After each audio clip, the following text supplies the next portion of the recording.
Everyone, welcome to Chauhan institute. हमारी ये e commerce की सीरीज चल रही थी जिसमें आज हम अपना एक न्यू टॉपिक करने वाले हैं, that is disadvantages of e commerce. जैसा कि हमें पता है कि ई कॉमर्स के बहुत सारे बेनिफिट्स होते हैं, लेकिन उसके साथ साथ ई कॉमर्स के बहुत सारे डिसएडवांटेजेस भी होते हैं।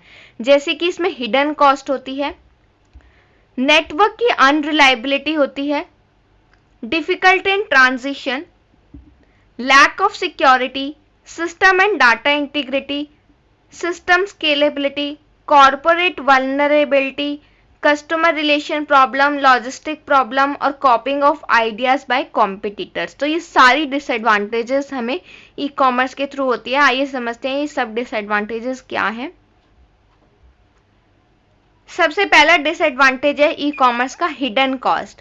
ई कॉमर्स में कुछ ऐसी कॉस्ट होती हैं जो हमें दिखाई नहीं देती लेकिन बहुत ज़्यादा होती हैं। जैसे कि आपने देखा होगा, आप मान लो 200 का कोई प्रोडक्ट परचेज कर रहे हैं, लेकिन उस पर 60 रुपीज़ अगर आपका डिलीवरी चार्ज लग रहा है तो वो क्या हो गया, आपको 260 में पड़ा। Often there are various hidden costs associated with the product. For example, online purchases are often accompanied by high shipping and restocking fees. जैसे कि मैंने आपको बताया, इसमें हाई शिपिंग फीस हमारी होती है जो हिडन कॉस्ट होती है हमारे प्रोडक्ट की।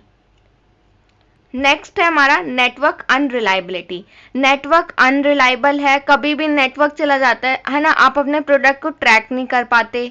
और भी बहुत सारी प्रॉब्लम आती हैं। लॉन्ग रिस्पॉन्स टाइम, पेमेंट कर दी लेकिन वो प्रोसेसिंग दिखाए जा रहा है। तो ये सब जो प्रॉब्लम हमें ई कॉमर्स में फेस करनी पड़ती है ड्यू टू नेटवर्क अनरिलायबिलिटी, क्योंकि नेटवर्क रिलायबल नहीं है इतना ज़्यादा। Next, difficulty in transition. Implementation of e-commerce requires technological base as well as skilled human resource. अब ट्रांजिशन मतलब कि ट्रांजिशन किसका, ट्रेडिशनल से ई कॉमर्स में आने का। तो इसमें क्या डिफिकल्टी आती है कि इतने ज़्यादा स्किल्ड ह्यूमन रिसोर्स अभी नहीं मिल पाते हमें। जैसा कि ट्रेडिशनल कॉमर्स बहुत सालों से चला आ रहा है, तो अब लोगों को उसकी आदत है, लेकिन अब वो धीरे धीरे शिफ्ट हो रहे हैं, तो एकदम से हमें बहुत सारी स्किल्ड लेबर नहीं मिल पाती। तो कुछ इस तरह की प्रॉब्लम्स हमें ई कॉमर्स में फेस करनी पड़ती हैं। नेक्स्ट पॉइंट है हमारा lack of security. Security of transaction on the internet is a major concern in the e-commerce. जो हम ट्रांजेक्शन करते हैं उसकी सिक्योरिटी हमारा एक मेजर कंसर्न है। Payment by credit card requires faith in the system security. जब भी आप पेमेंट करते हैं अपने क्रेडिट कार्ड से, तो आपको कुछ अपनी क्रेडेंशियल इंफॉर्मेशन देनी होती है। लेकिन अगर आपके फ़ोन में मान लो वायरस वगैरह है, तो आपका वो हैक हो सकता है बैंक अकाउंट। आपकी जो बैंक अकाउंट में मनी है वो सारी किसके पास चल जाएगी, हैकर के पास चल जाएगी। तो ये एक इश्यू आता है हमारा ई कॉमर्स में कि सिक्योरिटी नहीं है। नेक्स्ट है हमारा system and data integrity. Data protection and integrity of system that handles the data are serious concern.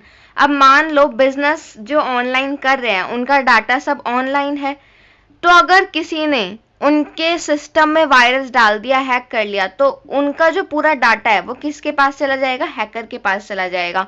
वो हैकर कौन हो सकते हैं, हमारे कॉम्पिटिटर्स भी हो सकते हैं, और हमारा पूरा बिजनेस हमारे पास से किसके पास चला जाएगा, हमारे हैकर के पास चला जाएगा।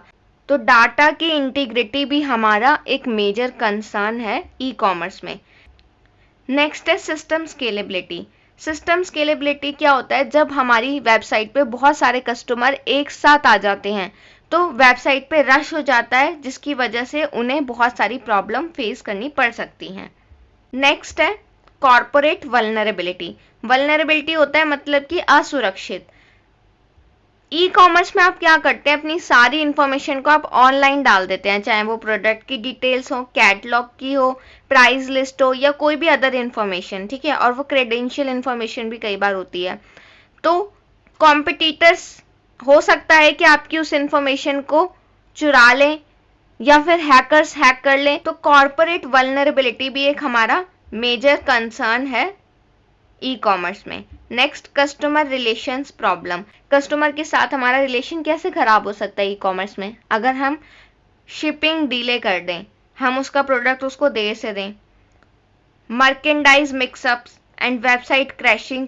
वेबसाइट क्रैश हो गई हमारी, और मान लो उस समय पे वो पेमेंट कर रहा था या कोई प्रोडक्ट परचेज कर रहा था कस्टमर, तो वो एकदम उसका जो ट्रस्ट है आपके बिजनेस से वो हट जाएगा। तो ये जो है बहुत सारी प्रॉब्लम इस तरह की आती है जिससे कस्टमर और आपके रिलेशन खराब होते हैं ई कॉमर्स में। तो ये सारी हमारी डिसएडवांटेजेस हैं हमारे ई कॉमर्स की। वीडियो पसंद आई तो वीडियो को लाइक कीजिए, चैनल को सब्सक्राइब कीजिए और बेल आइकन को प्रेस कीजिए ताकि मेरी लेटेस्ट वीडियो की अपडेट आपको मिलती रहे। Thank you.